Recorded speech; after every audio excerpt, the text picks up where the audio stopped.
Aho Mataki Oisen, Jai Bhagwan, Namaste, Haush Haush, whoosh, whoosh. Welcome home, my family, my brothers, my sisters. I bless you with peace that surpasses all understanding. I bless you with love and affection for one another. I bless you with having your spirit rise up and having your soul come under, letting your spirit be in charge. Hallelujah. So today, I'm going to do the unboxing as promised. It's such a pretty box. I'm very excited to open this. Ooh. This is different, but this is how I've been doing it. So I can do it. It says, introduction, let us welcome the change a new year brings and allow our boundaries to expand. Take a deep breath now and express gratitude for the lessons and experience you received over the last 12 months. Then slowly exhale, releasing the old energy and restrictions of the previous year. Do you feel lighter already? With your next inhale, consider what energy you want to bring into your body and life now. Choose an affirmation, like the ones in this calendar, to help you remember that life loves you and will support you in all your endeavors.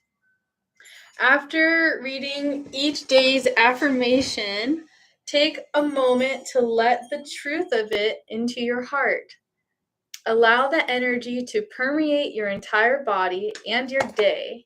Remember the words of Louise Hay, life loves you, and so do I. This one's pretty too because it has like these elephants. I definitely love elephants. This is January. And what else I like is that the opening, it has like a little invitation. This one says, as the year begins, I set my foot on a new pathway and move away from all that has been holding me back. Negative thoughts and experiences are fading from my reality. In their place, I fill my mind with thoughts that make me feel good about myself as well as others. I welcome all the glorious gifts life has in store for me. Look at this, the beautiful tiger. So as promised, I'm going to go through all of the mantras up until today's date with you on this live stream. This is something I had on my Amazon wish list, and someone was very sweet, Michael, to grant the wish and make it come true.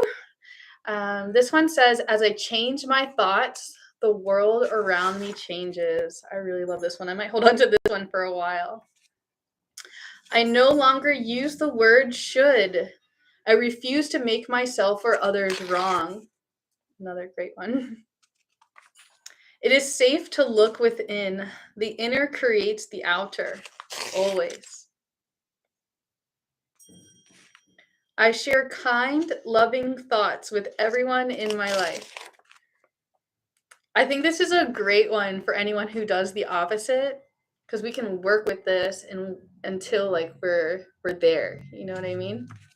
Kind of setting that, please God help me to no longer be judgmental or rude or mean or unloving, and help me to be kind, loving, and having positive thoughts of everyone, you know?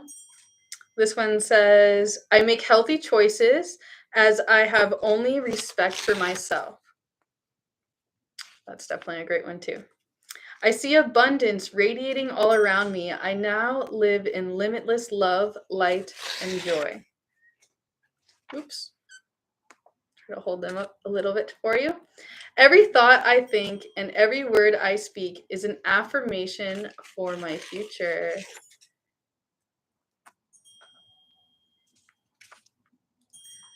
Love heals me. I center my thoughts on love and forgiveness for myself and others.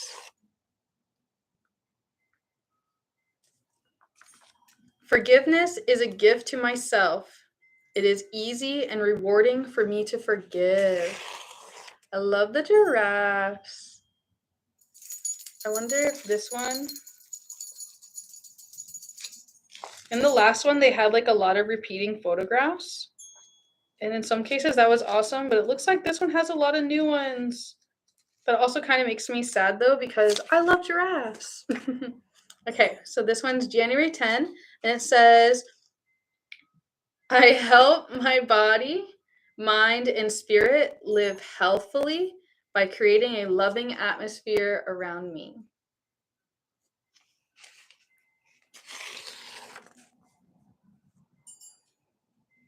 They might be backwards for you. I know that everyone in my life has something to teach me. We have a purpose in being together. And now I'm on today's. And look, it's like a little mink or something. It says, I am deeply grateful for everything in my life. Hallelujah. See, yes. Yes. So this is very cool. It's very different. The other one had a plastic thingy on it, so that was kind of cool. But that's okay. Totally okay. However, that totally was awesome a few years ago. I don't know what they did last year with these calendars by Louise Hay. Oh, wait. Look at this. I found a wooden thingy in the back. Now, how to make it work?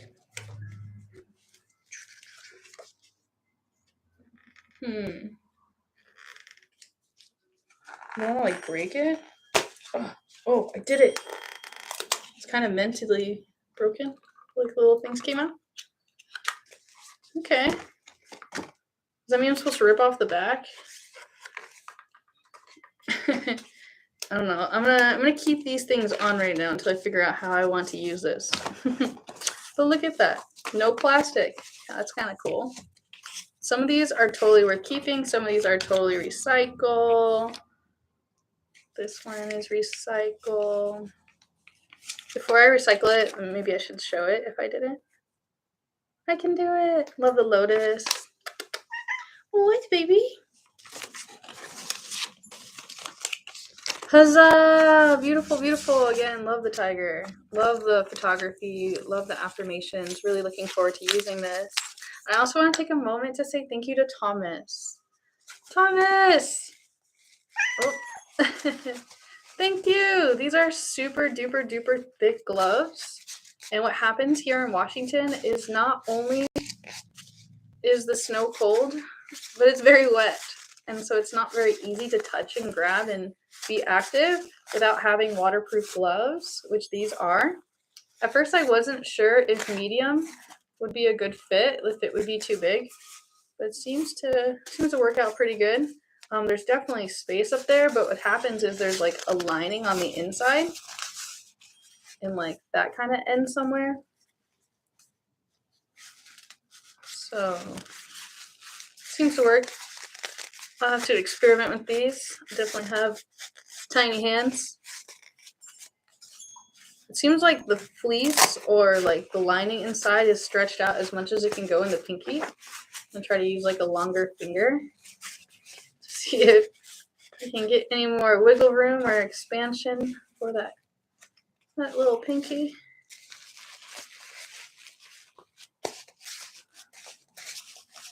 That's always like the unique stuff with these gloves is some gloves have like a liner on the inside. Jorge, I love you.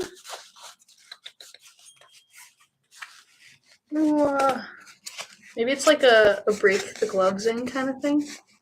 I don't know. I'll admit that like I'm also pretty bad about wearing gloves. Cause like yeah, look at this. I'm bending my pinky, but like I don't know if you can see like what's happening. It's like it's hard to explain. It's like hard to move, but I guess like we'll see how warm they keep. However, at the same time, I feel like Washington is currently having some really, really unusually warm weather for the month of January. Maybe I'm completely wrong. However, I don't know. Seems pretty warmy. Basically, I'm going outside without a jacket most days these days, and to me that seems a little unusual. Like, where's the snow? What's happening? And before wrapping up, I have something I'm really, really interested in reading to you. So, thank you for those of you who are joining me. So, this is a speech that was delivered at what's called the Unity Church here in Washington.